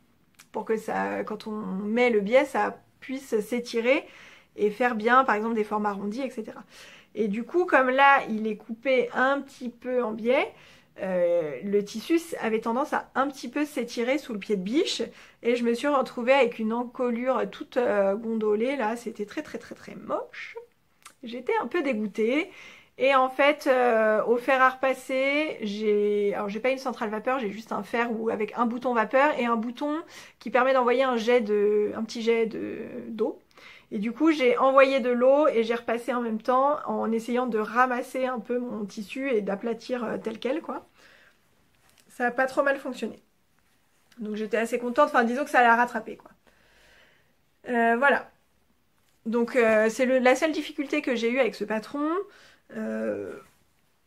Oui, la seule difficulté au niveau du tissu. Le tissu, c'est une viscose assez fluide, assez fine, hein, mais pas transparente, donc c'est nickel. Et la blouse me va bien, il n'y a pas de problème. Elle est à ma taille et tout. En revanche, l'encolure est légèrement trop profonde pour moi, ici, là. Alors peut-être du fait que mon tissu se soit un peu étiré ici. Si ça se trouve, l'encolure de base, elle arrive pas aussi bas. Et comme la blouse, elle est faite pour être ample, du coup elle est ample, elle me tombe là, et l'encolure est assez quand même creusée, et c'était un peu limite. Enfin, faut pas que je bouge trop, quoi. Et du coup, je l'avais porté, dès que je l'ai fini, je l'ai porté pour aller chercher les enfants à l'école, parce que c'était un jour où il faisait très chaud. Donc c'était parfait, ample, fluide et tout. Et j'avais mis mon sac sur l'épaule et du coup ça tirait un peu sur le décolleté. Et franchement, enfin, je faisais attention dans la rue, quoi. Non pas que c'était indécent, hein, mais disons qu'il fallait que je sois un peu attentive à ce que ça bouge pas trop, quoi. Voilà. Donc ouais, c'est ample. J'ai pas forcément l'habitude d'avoir des vêtements amples comme ça. Mais les habitudes sont faites pour être changées. Voilà, je vais vous mettre une photo, j'ai pas envie de me changer, là j'ai un t-shirt manche longue, j'ai le gilet et tout, je vais juste vous mettre une photo et ça ira très bien comme ça. Cette blouse, franchement, je vous la recommande, elle est vraiment super, le rendu est top, j'aime beaucoup. Et c'est possible que j'en refasse. Voilà, voilà. Donc ça, c'était la blouse Pauline. Et on passe maintenant à mon troisième projet terminé en couture. Et il s'agit d'un projet que j'ai fait en 3 exemplaires. Donc c'est pour ça que je vous disais que j'avais 5 projets terminés. En fait, j'ai 3 patrons et en tout 5 vêtements. Donc, j'ai eu, après ma blouse Pauline, une semaine où je n'ai pas du tout cousu. Je ne savais pas quel projet entamer pour qu'en 20 minutes de couture par jour, j'ai quelque chose de fini assez rapidement. J'avais plus de patron assemblé, j'avais plus de tissu coupé. Je savais pas trop par quoi commencer, j'étais un peu perdue, j'avais le moral dans les chaussettes. Je me suis laissé une petite semaine de réflexion. Et il s'est remis à faire super moche. Et du coup, je me suis dit que j'avais pas assez de sweat pour aller travailler. Puisqu'en fait, mon objectif, c'est d'avoir un semainier de sweat pour pouvoir changer de sweat tous les jours au travail. Et du coup, enfin de changer de sweat. Je change de sweat tous les jours, ne vous inquiétez pas. C'est juste que parfois j'en mets qui sont pas cousus main. J'en ai du commerce. Et j'aimerais bien avoir 6 ou 7 sweats cousus main pour pouvoir changer chaque jour et avoir que du cousu main. Et je regardais la dernière fois le dernier épisode de podcast de Sophie, le tricommande de Sophie, je pense que vous connaissez tous. Et elle nous parle très souvent du Linden Sweatshirt de Grainline Studio. Le voici. Donc c'est un sweat avec des emmanchures raglan. Et donc ça, je n'avais pas encore, parce que moi, j'ai 3 sweats cousus main, et ce sont des courcelles de Cozy Little World. Et du coup, j'avais bien envie d'un sweat raglan. Et en fait, je me suis remotivée parce que au moment de la fête des mères, Benitex a fait une promo. J'ai commandé quelques tissus que j'ai mis un peu de temps à recevoir. Je pense qu'il y avait eu pas mal de commandes à cette période-là, notamment grâce à la promo. Et quand j'ai reçu ma commande, il y avait un molleton que j'adorais. Et du coup, je me suis dit qu'il fallait absolument que je fasse une toile du Linden parce que celui-là, je le voyais comme ça, quoi. Et c'est la réception de la commande qui m'a fait me rebooster. Donc, je me suis attaquée à ce patron, j'ai assemblé le PDF, j'ai découpé, j'ai trouvé une chute de tissu dans laquelle j'avais déjà fait un sweat et il m'en restait, mais en fait pas vraiment suffisamment pour refaire un sweat. Disons qu'il m'en restait suffisamment, mais j'ai été obligée de couper ma manche en 2 parties. J'ai coupé une manche jusque là et après ça en une autre partie. Pareil pour les 2 manches, je vais vous montrer, ce sera plus simple. Donc c'est juste une toile et celle-ci je ne la porterai pas, mais de toute façon ce tissu je ne savais pas spécialement quoi en faire. Et au pire, si je veux, je peux toujours récupérer là une partie de mon devant, une partie de mon dos, une partie de mes manches et faire un sweat enfant pour une petite fille par exemple, ça peut le faire, quoi. Donc voici ma première toile pour le sweat Linden. Donc ah oui, et puis aussi la bande du bas là, je l'ai cousue, vous voyez, il y a un raccord là. Donc il y a une partie là, et devant j'ai pu faire une bande entière. Et là, donc sur mes manches, vous voyez, il y a une couture là. Voilà, sur les 2 manches.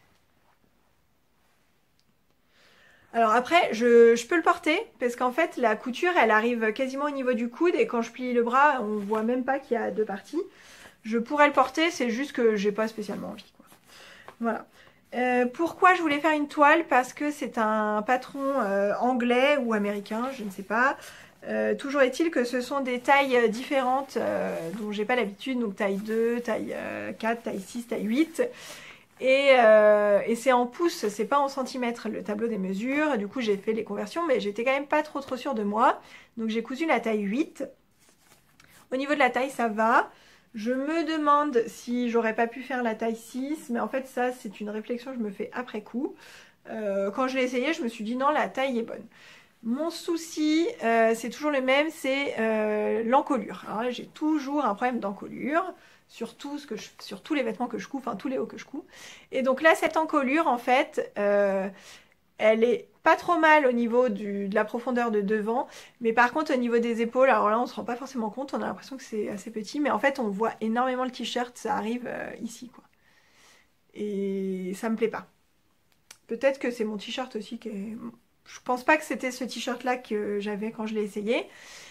Du coup je trouvais que c'était un peu trop dégagé sur les côtés, et je me suis dit que je pouvais faire une petite modification. Donc là, je me suis dit qu'en remontant, donc j'ai gardé la profondeur ici, j'ai remonté la pointe d'1 centimètre ici, hop, et j'ai remonté toute ma manche également d'1 centimètre. Et du coup, je me suis dit qu'en faisant ça, ça allait être nickel. Donc j'ai pris un autre tissu que je venais de recevoir de chez Benitex, mais c'était pas le tissu qui me faisait rêver. C'est un autre que je trouvais très bien aussi. Mais je me suis dit, si jamais ça marche pas tout à fait, c'est pas grave. En plus, j'en avais 2 mètres. La laise était assez importante. Et puis, chez Benitex, quand on commande 2 mètres, on a facile 2 mètres 25, quoi. Donc, j'avais de quoi faire. Donc, voilà. Ah si, ce que j'ai pas dit aussi, c'est que le sweat est assez court. Et moi, j'avais déjà rallongé dès la première version parce que je savais qu'il serait trop court. J'avais mesuré et ça me convenait pas. Je crois que j'ai rallongé de 3 cm en hauteur. Enfin, dans le bas du sweat. Et sinon, j'avais fait aucune autre modification. Donc voilà ma deuxième version. Donc c'est un sweat bouclette, vous voyez l'intérieur là, qui est assez fin, assez léger. Donc j'aime beaucoup le coloris là, le fait qu'il soit chiné et tout, je trouve trop beau. Et en fait, ma modification n'a pas du tout fonctionné, mais alors pas du tout. Ça a été une catastrophe. Mais en fait, mon encolure était 10 fois trop large. Je ne sais pas pourquoi, alors que j'ai remonté, c'était trop large. Et je pense que c'est dû au tissu, parce que le tissu je l'assemble à la surjeteuse, hein, les tissus élastiques, et malgré la surjeteuse, le tissu s'est étiré, mais d'une force, ça ressemblait plus à rien, c'était une serpillière le truc. J'étais dégoûtée, dégoûtée, dégoûtée, à tel point que j'ai failli tout jeter. J'en ai recoupé un direct dans le même tissu parce que j'avais suffisamment pour en refaire un. Je l'ai recoupé. J'ai pris la bande d'encolure, j'ai pris moins grand pour que ça puisse resserrer l'encolure. Et en fait, ça a été le même désastre. Et donc, je pense que malgré... Il y a de l'élastane dedans. Mais je pense, normalement l'élastane, ça sert à ce que quand le tissu s'étire, il se remette en place. Et je pense que ce tissu, il s'étire, mais il ne se remet pas en place. Et du coup, quand je cousais ma bande d'encolure, là, la bande d'encolure, je la tire pour qu'elle s'adapte à toute la longueur de l'encolure. Et en fait, je tirais sur l'encolure, mais le tissu du sweat, du corps du sweat, s'étirait en même temps. Et du coup, ça faisait un truc informe, quoi. Donc j'étais dégoûtée. J'avais passé tout mon coupon de 2 mètres. J'étais mais vraiment au fond du gouffre. J'ai failli tout jeter. Je l'ai laissé en plan. Et je me suis dit, c'est pas grave, on va en faire un autre. Donc, me voilà repartie. 3e sweat. Donc j'en ai refait un autre parce que je me disais que c'était le tissu. Donc j'ai refait les mêmes modifications. La bande d'encolure, je l'ai fait un tout petit peu plus courte. Et là, c'est passé nickel. Nickel, nickel. Donc celui-ci, c'est aussi un sweat de chez Benitex. Vous le voyez, c'est du noir pailleté. C'est un sweat bouclette aussi. Il est léger. Et pour moi, c'est à peu près la même qualité. Mais là, si je tire, il revient en place. Alors que l'autre, quand je tire, il ne revient pas en place. J'ai déjà un pull courcelle dans ce tissu-là, sauf qu'il est marine, il n'est pas noir. Mais donc je connaissais déjà en fait la qualité de ce tissu et il tient très très bien puisque je le mets toutes les semaines et il a été lavé un nombre incalculable de fois. Il est nickel encore. Donc je savais que celui-ci il allait bien fonctionner, il allait bien tenir. Et en fait, est-ce que je l'ai fait pour... Oui, je l'ai fait aussi pour celui-là ou pas? Non, celui-là, j'ai fait les modifications que j'avais faites à la base. Et ça s'est très très bien passé. Je vais vous le passer juste après. Et du coup, après avoir fait celui-là, je me suis dit, il faut absolument que j'en sauve un des deux comme ça. Donc je sais pas comment je vais faire, mais il faut que je le sauve. J'ai essayé de recouper une bande d'encolure, mais ça marchait toujours pas. En plus, à chaque fois, comme je voulais pas découdre ça, je recoupais en dessous, donc ça s'étirait encore plus, enfin c'était la cata quoi.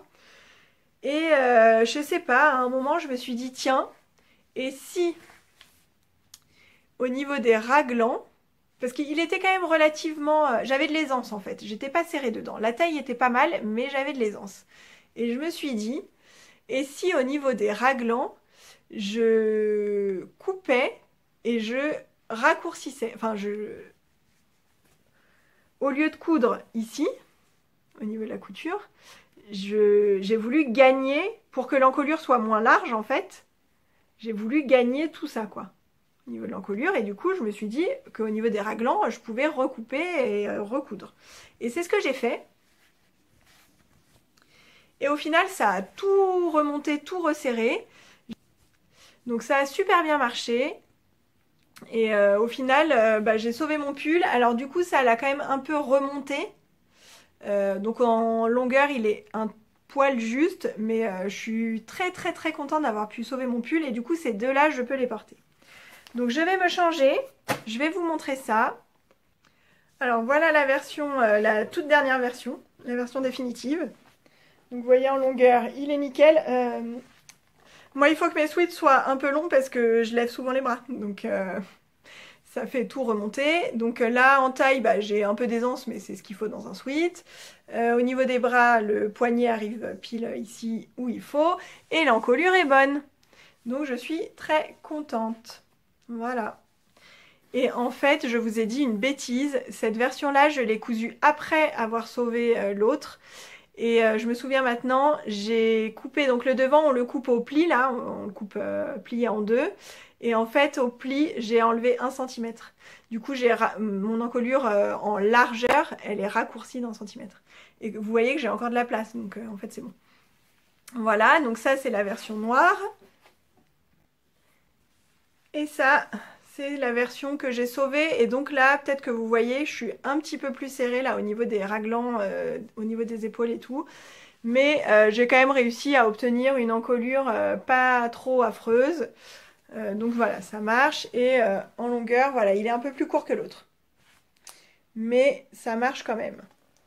Donc je suis contente, j'ai réussi à le sauver celui-là. Je voulais vraiment, vraiment, vraiment ne pas jeter l'intégralité du coupon. Franchement, ça m'aurait dégoûté, quoi. Donc voilà pour mes Linden. Et donc il va y en avoir un autre à venir. Puisque dans ma commande Benitex, qui m'a redonné le sourire, il y avait ça. Ouais, je suis très léopard en ce moment.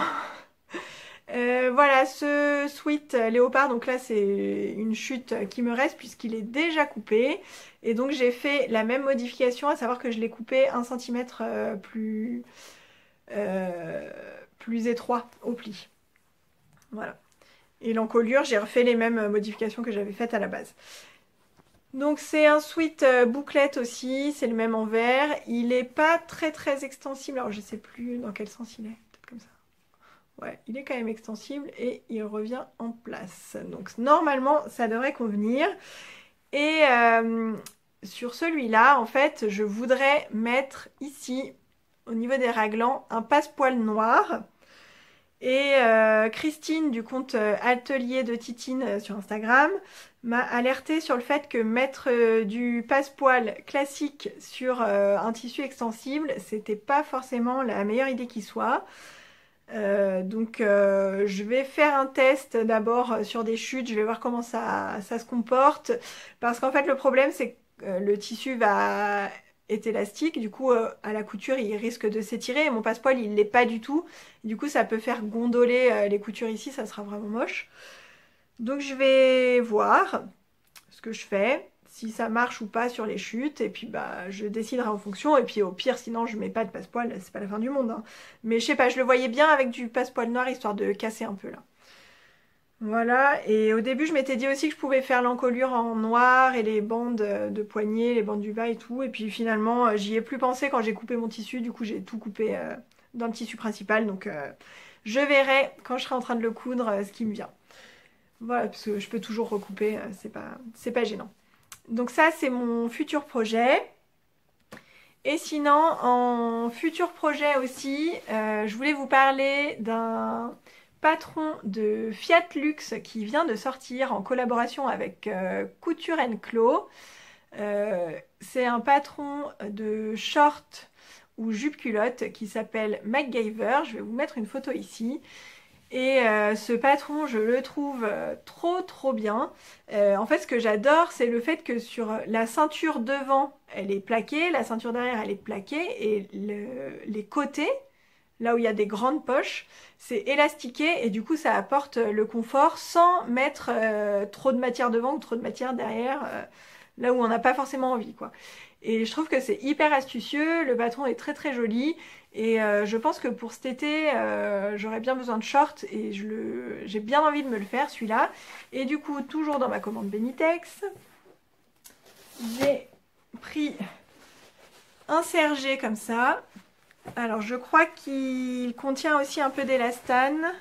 Je sais plus, on va faire un... Oh bah oui. Ouais.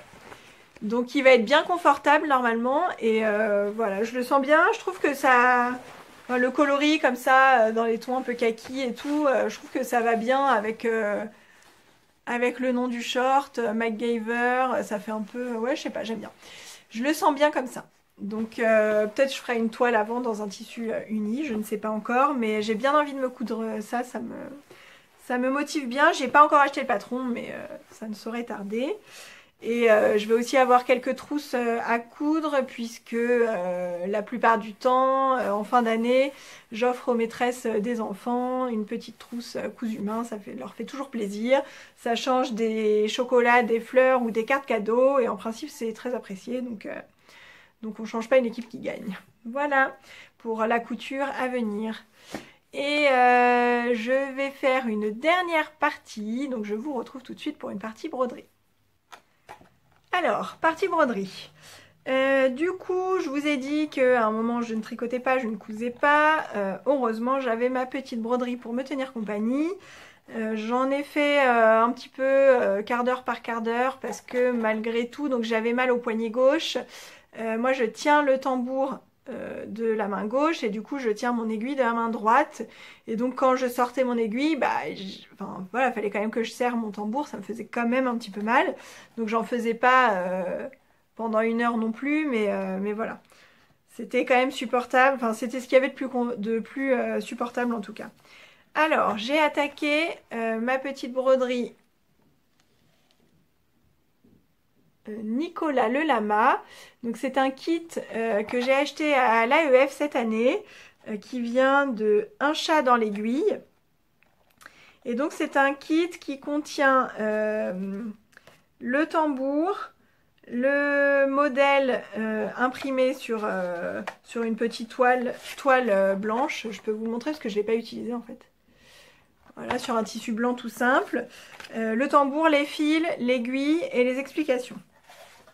Donc les explications se présentaient comme ça. Donc là on a le visuel. Là on a les couleurs utilisées.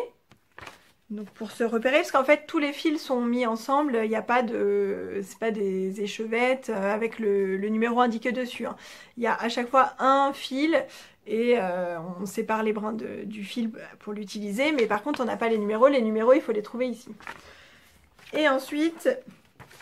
les explications, ça tient sur une feuille recto verso. Et là, on a les explications des points. Voilà. Donc, au niveau de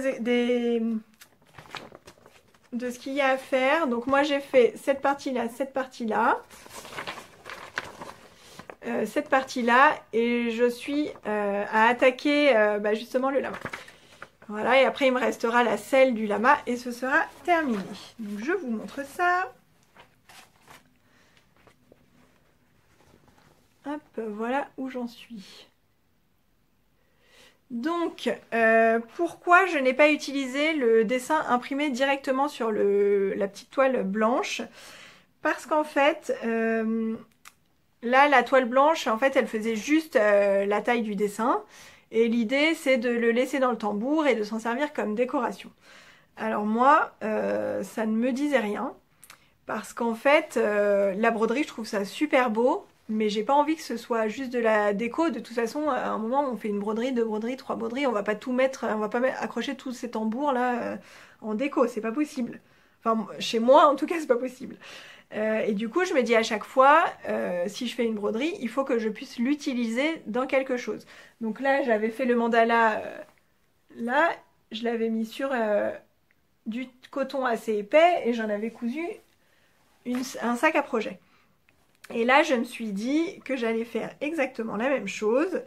J'aimerais bien aussi me faire un t-shirt tout simple avec une petite broderie ici, ça serait génial. Enfin, des vêtements brodés, ça c'est ce que je ferai par la suite, je pense.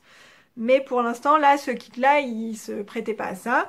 Et du coup, j'ai acheté un serge de coton écru, comme ça, suffisamment grand pour pouvoir faire un nouveau sac à projet. Une trousse aussi, je pense. Ouais, je pense que je ferai une trousse. Ouais. Du coup, le problème, c'est que le motif, je l'avais pas en format numérique, je l'avais pas en PDF, donc je ne pouvais pas l'imprimer sur... parce que moi, j'utilise du papier hydrosoluble, en fait. Et je trouve que le plus pratique, c'est d'imprimer directement dessus. C'est fait pour, de toute façon. On imprime dessus, on colle sur notre tissu, et hop, il n'y a plus qu'à broder par-dessus. Donc, je ne pouvais pas le faire parce que j'avais pas en format numérique. Du coup, j'ai scanné le tissu où était imprimé le dessin. Parce que j'avais pas alors moi, j'ai pas du tout la patience de repasser, de décalquer en fait. Au stylo, là, c'est juste pas possible. Donc, il fallait que je trouve un système. Donc, j'ai scanné Et le problème, c'est que c'est imprimé en rose. Et j'ai pas eu envie de chercher, j'aurais dû chercher, mais j'ai pas eu envie de chercher comment faire pour le mettre en noir et qu'on voit bien. Parce qu'en fait, le rose, il est ressorti tout pâle. Et vous voyez que on distingue pas très très bien l'impression là. Donc parfois, sur les détails, je brode un peu au pif en me servant du visuel. Hein. Je me sers de ça et je brode au pif, quoi. Mais bon, ça va. Au final, ça va. Voilà, donc là, je découvre plein de points différents que je ne connaissais pas. C'est génial, franchement, je m'éclate, j'adore ça. Il y a du point de tige, du point de chaînette, de la bride festonnée, de la roue festonnée, du point de nœud que je connaissais déjà, du point de plume, du point avant, du point lancé. Enfin, il y a plein de points différents et franchement, je m'éclate, j'adore. Voilà. Donc j'ai hâte de finir ça. C'est aussi inscrit au bac option tricot. En option facultative, l'option facultative, il s'agit de faire autre chose que du tricot, mais en lien avec le tricot. Donc comme j'ai fait cette broderie qui est un alpaga, en fait, il y a marqué 100% alpaga, et ça va faire un sac à projet tricot, donc c'est parfait. Voilà, et si je voulais vous montrer ça aussi, du coup mes petits fils, une fois que je les ai utilisés, parce qu'au début ils nous arrivent comme ça, tout emmêlés là. Et une fois que j'en ai utilisé une couleur, en fait, j'ai récupéré, donc là, c'était une boîte de mouchoirs en carton, là. J'ai découpé des petits bouts de carton et j'enroule autour, je mets le numéro. Et comme ça, je me repère beaucoup mieux qu'en laissant les fils n'importe comment, quoi. Voilà. Donc cette broderie, j'adore. Franchement, j'adore le geste de la broderie. En fait, je le trouve hyper détendant. Je vous l'avais déjà dit. Là, ça confirme. Je suis hyper contente. Je suis quand même bien contente d'avoir commencé par la broderie la petite broderie là-bas, le mandala, parce que en fait, je faisais le même point sur tout le tour à chaque fois. Chaque étape, c'était des points différents, mais je faisais le même point vraiment sur tout le tour. J'ai trouvé que c'était plus simple pour commencer celui-là.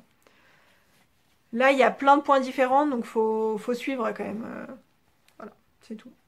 Mais je l'adore. Je l'adore et le sac à projet, il sera top, je le sais. Voilà, donc c'est terminé pour aujourd'hui. J'espère que cet épisode vous aura plu. J'espère que je me suis pas trop éparpillée, mais bon, ça, vous commencez à avoir l'habitude. Je ne sais pas trop quand est-ce qu'on pourra se retrouver parce que en juillet, même si on ne part pas forcément en vacances, mon mari sera en vacances, moi aussi dans le courant du mois de juillet je serai en vacances, les enfants aussi. Du coup pour enregistrer, moi je tourne toujours quand mon mari n'est pas là, hein, j'ai pas du tout envie qu'il soit là quand j'enregistre. Donc je ne sais pas si en juillet je pourrai enregistrer. En août, oui, parce que je serai là, il y aura les enfants, mais bon, les enfants, ils peuvent jouer, c'est pas un problème, ils sont grands maintenant, ils peuvent jouer tout seuls dans leur chambre, ça fera peut-être un peu plus de bruit que d'habitude, mais... Donc voilà, je sais pas comment je vais m'organiser, peut-être qu'en juillet, il y aura rien, peut-être que j'aurai le temps de faire un épisode, je ne sais pas. Donc si on ne se revoit pas avant que vous partiez en vacances, je vous souhaite d'ores et déjà de bonnes vacances, en tout cas une bonne fin d'année scolaire. Et puis on se revoit dès que possible et j'espère que j'aurai bien avancé mes projets. Alors tricotez bien, cousez bien, brodez bien, amusez-vous, faites ce que vous aimez et on se revoit très vite. Au revoir.